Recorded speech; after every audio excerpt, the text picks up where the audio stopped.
ओम श्री परमात्मने नमः। श्रीमद् भगवद गीता द्वितीय अध्याय 70वां श्लोक।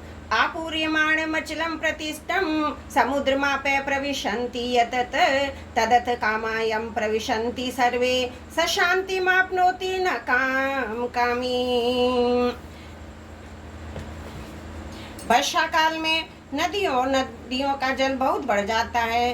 कई नदियों में बाढ़ आ जाती है, परंतु जब वह जल चारों ओर से जल द्वारा परिपूर्ण समुद्र में आकर मिलता है तब समुद्र बढ़ता नहीं, अपनी मर्यादा में ही रहता है। परंतु जब गर्मी के दिनों में नदियों का जल बहुत कम हो जाता है तब समुद्र घटता नहीं। तात्पर्य की नदों का जल ज्यादा आने से अपना काम हो नहीं पाता, आने से बड़वानल जल में पैदा होने वाली अग्नि सूर्य के द्वारा जल का शोषण होने से समुद्र में कोई फर्क ही नहीं पड़ता।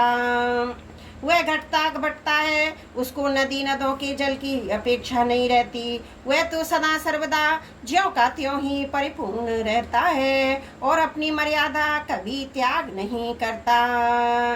तदत् कामायं प्रविशन्ति सर्वे स शान्तिमाप्नोति। ऐसे ही संसार के संपूर्ण भोग उस परमात्मा तत्व को जानने वाले संयमी मनुष्य को प्राप्त होते हैं, उसके सामने आते हैं, पर भी उसके कहे जाने वाले शरीर अंतकरण में सुख दुख रूप विकार पैदा नहीं कर सकते। अतः वह परम शांति को प्राप्त होता है। उसकी जो शांति है वह परमात्म तत्व के कारण से है, भोग पदार्थों के कारण से नहीं। यहाँ जो समुद्र और नदियों के जल का दृष्टांत दिया गया वह स्थित प्रज्ञ संयमी मनुष्य के विषय में पूरा नहीं घटता। कारण कि समुद्र और नदियों के जल में तो सजातीयता है, अर्थात जो जल समुद्र में भरा हुआ है उसी जाति का जल नदियों से आता है। नदियों से जो जल आता है उसी जाति का जल समुद्र में भरा हुआ है। परंतु स्थित प्रज्ञ सांसारिक भोग पदार्थों में इतना फर्क है कि इसको समझाने के लिए रात दिन आकाश पाताल का दृष्टांत भी नहीं बैठ सकता।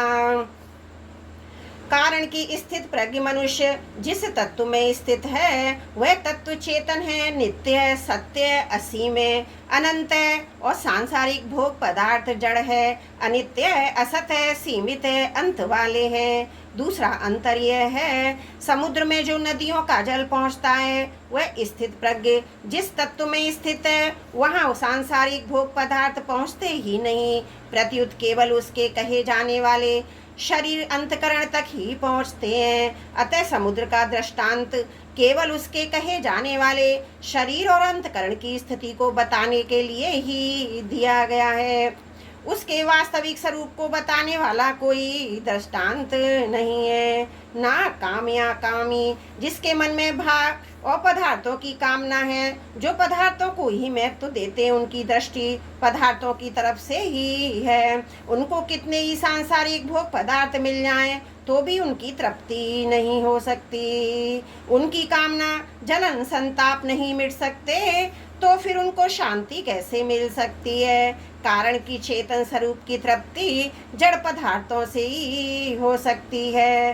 पर शिष्ट भाव में अपनी कामना के कारण ही यह संसार जड़ दिखता है, वास्तव में तो वह चिन्मय परमात्मा ही है।